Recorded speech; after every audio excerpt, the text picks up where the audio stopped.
거세당하고 똥 냄새 안 나기 위해서 정제된 것만 먹고 맨날 근친교배 해가지고 온갖 유전병은 다 달고 살고 반려동물이 되는 것 자체가 동물 입장에선 최악인 거야. 안녕하세요.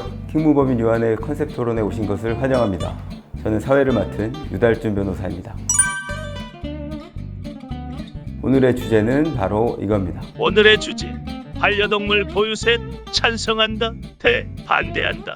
토론 스타트. 지금 현재 대한민국에서 반려동물을 키우는 가구가 600만 가구가 넘어가고 있다고 보고가 되고 있는데요. 저희 어릴 때만 해도 애완동물, 그래서 인간이 귀여워하고 아껴주고 이런 동물 대상적인 측면으로 많이 봤다고 하면 지금은 반려동물, 그래서 인간과 같이 살아가는 존재로서 되게 조금 대우가 많이 격상된 느낌이 있습니다. 최근 그 정부에서는 그 반려동물 보유세에 관한 도입을 추진하면서 그 연구 용역을 맡겼다고 합니다. 이와 관련돼서 반려동물 보유세는 당연히 이루어져야 되고 진작에 했어야 된다라는 입장을 말씀해 주실 안재현 변호사님. 안재현 변호사입니다. 오늘 반려동물 보유세가 왜 필요한지에 대해서 적극적으로 알려드리도록 하겠습니다. 아니, 반려동물이 무슨 재산이라고 세금까지 내야 되냐, 말도 안 된다라는 입장을 말씀해 주실 김용주 변호사님. 네, 안녕하세요. 김용주 변호사입니다. 안재영 변호사님 주장에 대해서 하나하나 제가 잘근잘근 반박을 해드리도록 하겠습니다.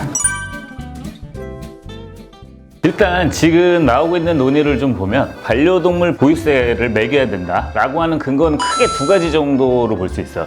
일단은 반려동물로 인해서 발생하는 사회적 비용들이 있거든요. 물리는 사람이 있을 수 있고 뭐 어떤 전염병 같은 거, 그 다음에 이제 배설물들로 인해서 그런 이제 환경 오염이 발생하는 부분, 유기견 문제도 있을 거고 유기견 유기묘 문제, 이렇게 사회적인 비용들이 있는데 반려동물 안 키우는 사람들까지 같이 거둔 공통의 세금으로 하는 건 좀 불합리하다. 반려동물 키우는 사람들이 너네가 부담해서 그걸로 우리가 이 문제를 확실히 처리해 주겠다. 하나는 그 다른 문제도 문제인데 사람들이 너무 책임감 없이 동물을 키우다 버리면 얘들은 어디 갈 데가 없다는 거야. 면접을 봐서 뭐 MBTI를 봐가지고 뭐 무슨 유형만 개 키울 수 없잖아. 고양이 키울 수 없잖아.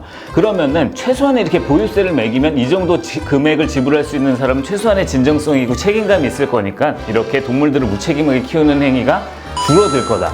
이 두 가지 입장이 있고, 여기서 조금 마이너한 느낌일 수 있는데 이건 정말 되게 거의 극단에 있는 동물 보호주의자들 입장이에요. 동물들 지금 뭐 거세당하고 똥 냄새 안 나기 위해서 정제된 것만 먹고 맨날 근친교배 해가지고 온갖 유전병은 다 달고 살고 반려동물이 되는 것 자체가 동물 입장에선 최악인 거야. 그러니까 자꾸 보유세를 매겨가지고 반려동물 키우는 행위를 제한해야 돼. 나중에는 반려동물 개체수 자체를 줄여야 된다, 이런 주장까지 있는 거야. 이 세 가지 관점이 있는데 저는 이 중에서 세 번째 관점에 찬성을 하고 있습니다. 보유세를 거두면 책임감을 좀 더 고취시키고 책임감이 있는 사람들만 반려동물을 키울 것이다. 이거 정말 틀린 얘기입니다. 유기동물이 오히려 더 많이 발생할 수도 있어요. 만약에 반려동물을 유기한다. 왜 그럴까요? 어릴 때는 이제 말도 잘 듣고 이쁘고 그랬는데 이제 크다 보면 말도 안 듣고 자꾸 병 걸리고 비용도 들고. 그렇죠, 맞아. 아주 잘하시네요. 강아지를 데려올 때 어릴 때는 엄청 예쁘잖아요. 예쁘고 귀엽고 막 내 말 잘 듣고 막 너무 막 인형 같고 좋은데 애가 크면 말도 안 듣고 돈도 많이 들고 막 여러 가지 문제가 발생하니까, 그러니까 이제 애정이 식어서 애를 계속 키워야 되나 이런 고민을 하는 거예요. 그런데 세금까지 걷는다? 내가 이런 애 때문에 세금까지 내야 돼? 더 유기합니다. 더. 그러니까 유실 신고를 하는 거예요. 잃어버린 것처럼. 그때는 이제 세금을 당연히 안 내게 되겠죠. 잃어버렸는데. 이런 식으로 허위 신고를 하게 될 가능성이 굉장히 높아요. 그리고 이게 사람들이 애초부터 세금을 안 내려고 이제 등록을 안 할 겁니다. 그 등록을 안 하기 위해서 오히려 암시장, 뒷거래가 엄청 활발하게 더 안 좋아질 수도 있어요. 이런 문제를 가지고 있습니다. 아니, 법조인으로서 그게 할 말입니까, 지금? 법조인으로서? 자, 어떤 제도를 시행하는데 이 제도가 시행착오를 많이 겪을 것 같아. 야, 그럼 제도 시행하지 마. 이거 약간 군대에서 문제 생긴다고 군대 없애자는 거랑 무슨 의미예요? 유예기간을 둬가지고 이제 충분히 계도를 한 다음에 기존에 갖고 있는 동물들에 대해서는 보유 안 하는데 이제 앞으로 새로 동물들을 보유하려면은 이만큼의 이제 세금이 부과될 거다. 그러니까 너 책임감을 가져라. 라고 이제 해서 일정 부분 해결할 수 있는 문제. 그리고 아까 뭐 더 버린다고 하는데 더 버려.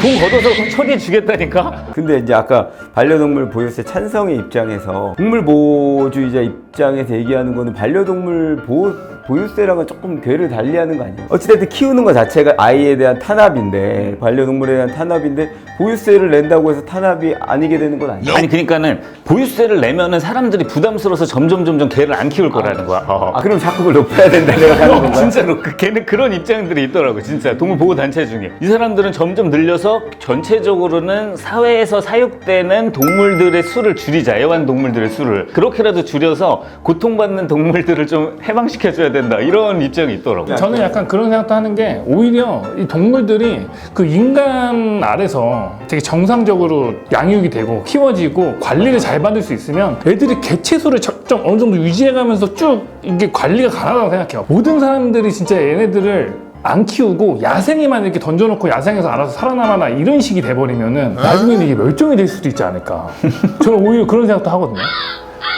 제가 너무 극단적인 얘기를 하고 있는데 아니야. 지금 전 세계에서 종 단위로 제일 잘 나가는 애들이 누군지 알아? 정단이 제일 잘 나가. 닭이야. 잘 나간다고. 쩔지. 종 단위로 DNA 그 진화의 관점에서 보면 얘들은 정말 유례없는 전성기인데 얘네가 행복하냐? 얘네 행복합니까? 닭 개체수가 많이 늘어나고 어떤 이런 종 단위의 번성이랑 이 개체가 갖는 행복이랑은 또 되게 다른 문제 아닙니까? 근데 지금 우리가 반려동물을 키우는 행태는 사실은 안전한 환경에서 살 수는 있겠지만 그렇다고 얘들이 행복하냐라고 하면은 사실 그건 또 다른 문제일 수 있는 거죠. 동물 입장에서는 행복한 거 아니야? 예를 들어서 엄청 따뜻하고 시원하게 해주고 맛있는 먹이 주고. 그렇죠. 이게 저는 나름대로 애들이 행복할 수 있다고 생각해요. 저희가 너무 확인할 수 없는 먼 미래에 대한 얘기나 우리 그 동물 내심의 의사를 확인하려고 하니까 그건 이제 나중에 이제 하고 사실 저희 셋은 반려동물을 키우지 않고 현재는 있습니다. 키우지 않고 있습니다. 그런데 PD님은 반려동물 키우시고 계시거든요. PD님 입장은 좀 어떠세요? 저는 보유세 찬성입니다. 왜 찬성? 어떤 의미에서? 일단 보유세를 내면 정부에서 관리가 들어갈 거고 지금 당장 열악한 환경들이나 안 좋은 인식들이 좀 많이 개선될 거라고 생각이 돼서 뭐 키우면서 보유세 정도는 당연히 내서 더 좋은 혜택을 받게 하는 게 더 낫지 않을까라는 생각이 저는 약간 그 근본적인 해결책은 안 된다고 생각해요. 왜냐면은 유기하거나 이제 뭐 배설물을 이렇게 발생시켰는데 그걸 치우지 않은 사람들의 문제를 정상적으로 반려동물을 이제 키우고 있는 사람들에게 부과하는 게 돼버리잖아요. 약간 공정성 문제가 충분히 발생할 수 있기 때문에 지금 이 동물에 대한 법제가 굉장히 잘 되어 있는 독일 같은 경우에는 유기하면 3천만 원 이하의 벌금 그리고 징역형도 지금 같이 예정이 되어 있습니다. 그러니까 조금 이거는 그런 행동들을 안 하고 못하게 이게 막아서 이제 해결해야 될 문제지 이로 인해 발생하는 사회적 비용을 다른 선량한 사람들, 시민들한테 걷는 건 조금 문제가 있을 수 있다. 유럽에서도 독일이나 이런 국가에서는 실제로 반려동물 보유세를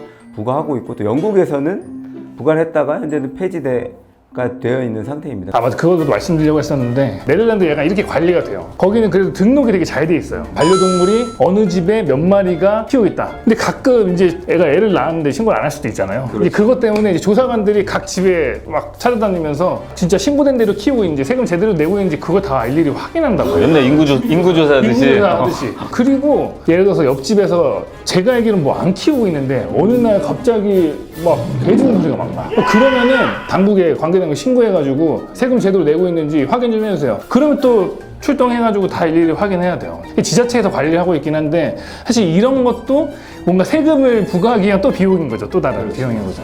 층간소음보다 더한 다툼이 될 수도 있어요. 그럴 수 있어요. 반프로시가 나올 수도 있고 그런 것들을 보면 약간 입법 정책의 영역이긴 한데 근데 이제 양쪽의 입장 그리고 국민들의 여론을 들어볼 필요는 확실히 있는 것 같아요. 이제 그 정도로 사회가 성숙되지 않나 싶습니다. 뭐 관련해서 더 하시고 싶은 말씀 있으세요? 마지막으로 하나만 이제 더 하면 국가나 정부에서 어떤 정책을 추진하려면 일정한 세원이 있어야 돼.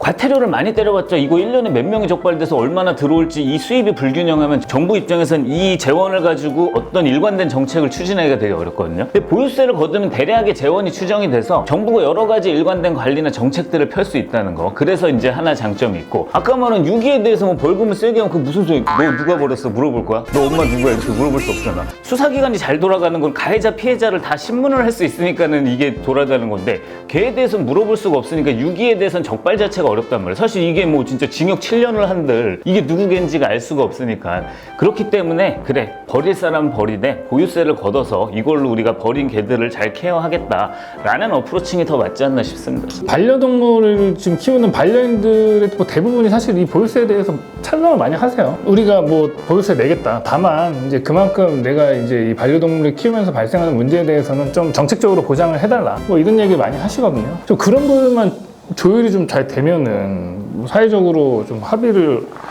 어느 정도 이제 성사가 될 수 있지 않을까 이런 생각을 해요. 사실 이제 핵가족이라고 하기도 애매할 정 그것도 옛날 말이 됐어요. 1인 가구들도 너무 많아져서 인간은 기본적으로 소통을 하고 어울려 살아야 되는 존재이기 때문에 그것을 이제 인간이 아닌 반려동물이랑 같이 하는 좀 그런 사회 문화가 이제 점점 더 넓어지고 있는 것 같은데요. 그와 관련해서 반려동물 보유세에 관해 찬성하는 입장과 반대하는 입장에 대한 얘기를 아주 얕게 아주 해봤습니다. 얇게.